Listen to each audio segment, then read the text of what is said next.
ఇవాళ DNA report వస్తుందని చెప్పి పోలీస్ స్టేషన్కి తీసుకురమ్మని చెప్పి ఏసీపీ వెళ్ళి తీసుకొస్తాడు కదా కావ్యాని. సో కావ్య వచ్చేటప్పుడు నువ్వు ఒక్కదాని ఎందుకమ్మా అని చెప్పి వాళ్ళ అన్నయ్య అంటే ఇప్పుడు వాళ్ళ ఇంటి ఓనర్ కదా, ఆ ఇంటి ఓనరు ప్లస్ చిన్ని ముగ్గురు కలిసి వస్తారనమాట. ముగ్గురు కలిసి వస్తే ఇంకా ఏసీపీ అంటాడు, అదేంటి సార్ మీరు ఎందుకు వచ్చారు అంటే "ఆ, అదే అమ్మాయి ఒక్కతే వస్తుందంటే ఓ చెల్లిని ఒక్కదాన్ని ఎందుకు తీసుకురావడం అని చెప్పి మీరు వచ్చారంటే లేదు టీచర్ అమ్మ ఎందుకు ఒక్కతే రావడం అని చెప్పి పక్కన తోడొచ్చానంటే సరే వీళ్ళు పెద్దవాళ్ళు అయితే వచ్చారు చిన్ని నువ్వు ఎందుకు వచ్చావంటే టీచర్ అమ్మ ఇట్లా పంపిస్తే నేను ఎట్లా ఉండగలను అందుకని వచ్చానని చెప్పి అంటే సరే కూర్చోండి అని చెప్పి అంటే పర్లేదు సార్ అంటే కూర్చోండి ఇప్పుడు కొంచెం సేపట్లో ఎలాగో నిజం తెలిసిపోతుంది కదా మీరు కావేరి అని చెప్పి అంటూ ఉంటుంటే అప్పుడే పక్కన చూస్తూ ఉంటాడు రాజు అసలు ఏం జరుగుతుంది ఇక్కడ నిజం బయటపడిపోతున్నా అని టెన్షన్తో చూస్తుంటే పక్క నుంచి ఇంకా ల్యాబ్ రిపోర్ట్స్ తీసుకొని ఒక అతను వస్తాడనమాట. ల్యాబ్ రిపోర్ట్స్ తీసుకొని వస్తే ఇంకా అందరూ స్టన్ అయిపోయి చూస్తుంటారు.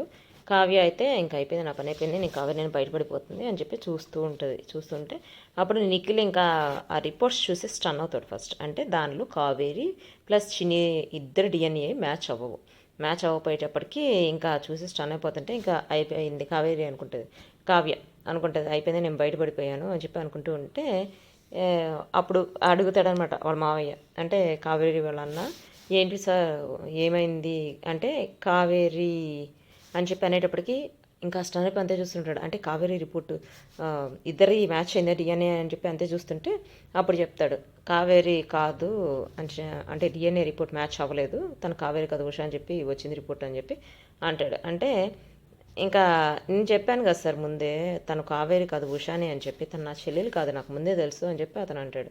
అతను అంటే నేను చెప్పాను మీరే నమ్మలేదు అని చెప్పి ఉషా కూడా అంటదనమాట.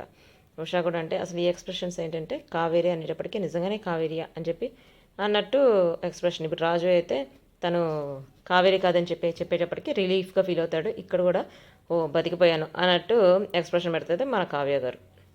సో ఇది ఇట్లా ఉంటే ఏంటి నాకు ఏదో డౌట్ కొడుతుంది డిఎన్ఏ రిపోర్ట్ అసలు కరెక్ట్గానే చెక్ చేశారా అని చెప్పి అసలు ఒకసారి మీ డాక్టర్ కాల్ చేయంటే వాళ్ళ డాక్టర్కి అంటే ల్యాబ్ ఎవరైతే టెస్ట్ చేశారో అతనికి కాల్ చేస్తాడనమాట. కాల్ చేసి అవును ఏంటి నేను పంపించిన అవేనా మీరు టెస్ట్ చేసింది అని చెప్పి అడుగుతాడు. అంటే అవే సార్ టెస్ట్ చేసింది అవి టెస్ట్ చేస్తే రెండు మ్యాచ్ అవ్వలేదు కదా అంటే అదేంటి మ్యాచ్ అవ్వాలి కదా అంటే లేదు సార్ మ్యాచ్ అవ్వలేదు రెండు అని చెప్పి అంటాడు అనమాట. ఇతను ల్యాబ్ టెక్నీషియన్ ఆ ల్యాబ్ డాక్టర్ అనమాట. అతను లేదు మ్యాచ్ అవ్వలేదు అనేటప్పటికీ లేదు ఇంపాసిబుల్ మ్యాచ్ అవ్వాల్సింది మ్యాచ్ అవ్వకపోవడం ఏంటి అని చెప్పి అట్లా అతనితో డిస్కషన్ చేస్తాడనమాట నిఖిల్. డిస్కషన్ చేసిన తర్వాత ఇంకా సరే సార్ ఇప్పుడు మ్యాచ్ అవ్వలేదు కదా ఇంకా మేము వెళ్ళొచ్చా అని చెప్పి అడుగుతుంది కావ్య. అడిగితే లేదు మీతో నేను కొంచెం ఒక పర్సనల్గా మాట్లాడాలి అని చెప్పి అంటాడనమాట. అని అందరిని బయటకు వెళ్ళిపోమంటాడు చిన్ని వాళ్ళ మామయ్యని ఏసీపీ అంటాడనమాట. గౌతమ్ని కూడా అందరినీ అసలు ఎవరు వద్దు ఇక్కడ బయటకు వెళ్ళిపోయి నేను పర్సనల్గా మాట్లాడాలి అని చెప్పి అంటే ఇంక అందరు బయటకు వెళ్ళిపోతారు. బయటకు వెళ్ళినప్పుడు ఇంకా కావ్య కూర్చుంటుంది. చెప్పండి సార్ అని చెప్పి అంటుంది అనమాట.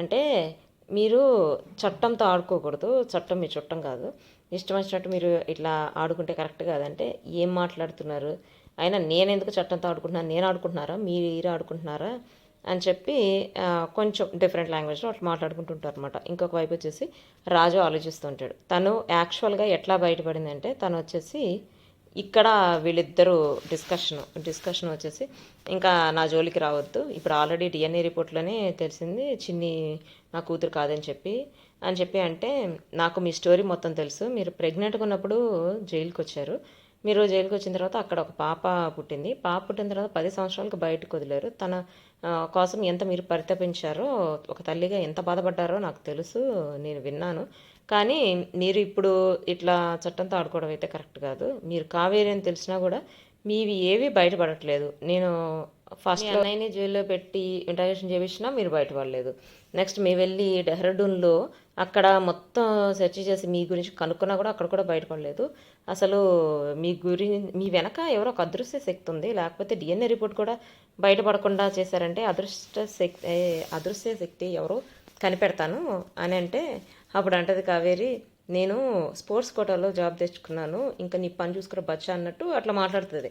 అట్లా అని అనాలనుకుంటాను కానీ అనలేను కదా మీరు ఏసీపీ సార్ కదా ఇక నుంచి నన్ను ఇబ్బంది పెట్టొద్దు, ఇబ్బంది పెట్టకుండా మీ వరకు మీరు చేసుకోండి, నా పని నేను చేసుకుంటానని చెప్పి చాలా ధైర్యంగా అట్లా మాట్లాడుతుంది అనమాట. అట్లా మాట్లాడుతుంటే ఇంకేం మాట్లాడలేడు నిఖిల్. ఎందుకంటే డిఎన్ఏ రిపోర్ట్ కూడా సేమ్ లేకపోతే ఇంకా ఏం చేయలేరు కదా ఎవరు. సో అందుకని ఏం మాట్లాడలేక ఉండిపోతాడు. బయటేమో చిన్ని వాళ్ళ మావిని, ఏంటి మావయ్య ఎంతసేపు టీచరమ్మ రాలేదు అని చెప్పి అంటా ఉంటే రాజు ఏమో ఏంటి ఆయన ఏం మాట్లాడుతున్నాడు ఏసీపీ లోపల అని చెప్పి అని ఆలోచిస్తుంటే ఇంకా లోపల నిఖిల్ అందరూ ఉంటారు కదా, ఉంటే ఒకసారి లోపలికి వెళ్దాము అని చెప్పి అంటే లోపలికి వస్తారు. లోపలికి వచ్చినప్పుడు సరే నేను ఇంకా వెళ్తున్నాను, నేను వచ్చిన పని అయిపోయింది అని చెప్పి అని బాయ్ అండి, ఇంకా నేను ఎవరిని ఇబ్బంది పెట్టను అన్నట్టు మాట్లాడి చిన్నిని బాయ్ చిన్ని అంటే మళ్ళీ ఎప్పుడు కలుసుకుందాం విజయ్ సార్ అంటే మళ్ళీ కలుసుకుందాం, టైం వస్తుంది, టైం వచ్చినప్పుడు కలుసుకుందాం అని చెప్పి తన మెడలో చైన్ ఒకటి ఉంటుంది. యాక్చువల్గా చైన్ తీసి చిన్ని మెడలో వేస్తారనమాట. అందరికీ వచ్చే డౌట్, అందరికి వస్తుందో లేదో నాకు తెలియదు, నాకు వచ్చే డౌట్ ఏంటంటే దానిలో మేబీ ఒక మైక్రోస్కోప్ లాగా చిన్న మైక్ ఏమైనా ఉండుంటుందేమో. అంటే వాళ్ళు ఇద్దరు అప్పుడు తల్లి కూతురు మాట్లాడుకుంటుంటే, అంటే కావేరి అని మనకు తెలుసు కదా, వాళ్ళతో మాట్లాడుకుంటుంటే ఇవన్నీ వినిపించి అదైనా ప్రూఫ్గా చేసే ఛాన్స్ ఉంటుంది. మేబీ అలాంటిది ఏమైనా ఉందేమో, I don't know, I think so అట్లాంటిది ఏమైనా ఉందేమో. అట్లా అయిన తర్వాత ఇంకా నేను మళ్ళీ కలుస్తాను అని చెప్పి అనేటప్పటికి బాయ్ అని చెప్పి అంటారు. ఇంకా అయిపోతుంది, వెళ్ళిపోయిన తర్వాత వచ్చేసి ఇంకా రాజు ఆలోచిస్తుంటాడు తను ఎట్లా తప్పించాడు అని చెప్పి ఆలోచిస్తుంటాడు. అది ఎట్లానంటే ఇప్పుడు ఎవరైతే రిపోర్ట్స్ తీసుకొచ్చారో అతను వచ్చేసి ఒకసారి బార్లో ఉన్నప్పుడు మనీ అయిపోయినాయి అంటే ఇంకా వెళ్ళిపోండి, మనీ లేనిదే పొయ్యము అంటే తాగడానికి పొయ్యము అని చెప్పి అంటారు. అంటే అప్పుడు రాజు వస్తాడు. రాజు వచ్చి డబ్బులు ఇస్తాడు. డబ్బులు ఇచ్చి ఎవరు నువ్వు అంటే నేను నీ ఫ్రెండేనా అని చెప్పి అట్లా అవుతుంది. అట్లా అయినప్పుడు ఇంకా అంటే యాక్చువల్గా తెలిసే వస్తాడు, ఇంత ఫ్రెండ్షిప్ చేసుకుంటే మంచి ఉంటుంది, డిఎన్ఏ మారుద్దాము అని చెప్పి వస్తాడు. వచ్చిన తర్వాత అట్లా ఆ రోజు అయిపోతుంది. ఆ రోజు అయిపోయిన తర్వాత నెక్స్ట్ డే ల్యాబ్లో ఉంటాడు. ల్యాబ్లో టెస్ట్ టెస్ట్ చేయడానికి మొత్తం పెడుతూ ఉంటాడు అనమాట. అంటే అక్కడ టెస్ట్ చేయకముందు ఎవరిది ఇప్పుడు కావ్య ప్లస్ చిన్నివి రెండు బ్లడ్ శాంపుల్స్ తీసుకొచ్చి అక్కడ పెట్టుంటాయి. ఇంకా టెస్ట్ చేయలేదు.